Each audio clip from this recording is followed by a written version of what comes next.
Hello all, welcome back to my channel. ఈరోజు మీకు తోటకూర తాలింపు ఎలా చేయాలో చూపిస్తున్నాను. చిరాకు కూడా మొత్తం తోటకూర చిరాకు, దానికి ఆనియన్స్ 2 ఆనియన్స్, టమోటాలు, పచ్చిమిర్చి, తెల్లవాయి అనమాట. సో మొత్తం అన్నీ కూడా ఆయిల్ కాగిన వెంటనే మనము తర్వాత వేసేసుకునేసి ఆనియన్స్ చిన్నగా తరుక్కొని గోల్డెన్ ఫ్రై వచ్చిన తర్వాత ఆకుని చిన్నగా తరుక్కునేసి వేసేసేయాలి టమోటాలతో పాటు.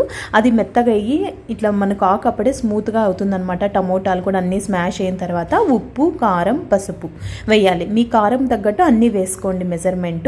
వాటర్ అంతా ఇమిరిపోయి ఇలా మంచిగా అవుతుందన్నమాట పళ్ళెం. సో ఇంకా రెడీ చేసేసాను. ఇంకా పిల్లలు కూడా స్కూల్ నుంచి వచ్చేసారు. సో ఈరోజు మా ఆయన ట్రై చేస్తున్నారు అనమాట. టేస్ట్ అయితే బాగుంది, నేను కూడా చూశాను. సో మా ఇంట్లో ఇది చాలా టైం చేశాను, అందరికీ కూడా నచ్చుతుందన్నమాట. చాలా బాగుంటుంది, మీరు కూడా డెఫినెట్గా ట్రై చేయండి. పిల్లలు కూడా చాలా బాగా తింటారు. ఓకేనా? సో ఇంకా తిన్న తర్వాత ఐస్ క్రీమ్ కూడా తిన్నాం ఈరోజు. Please try this dish and subscribe.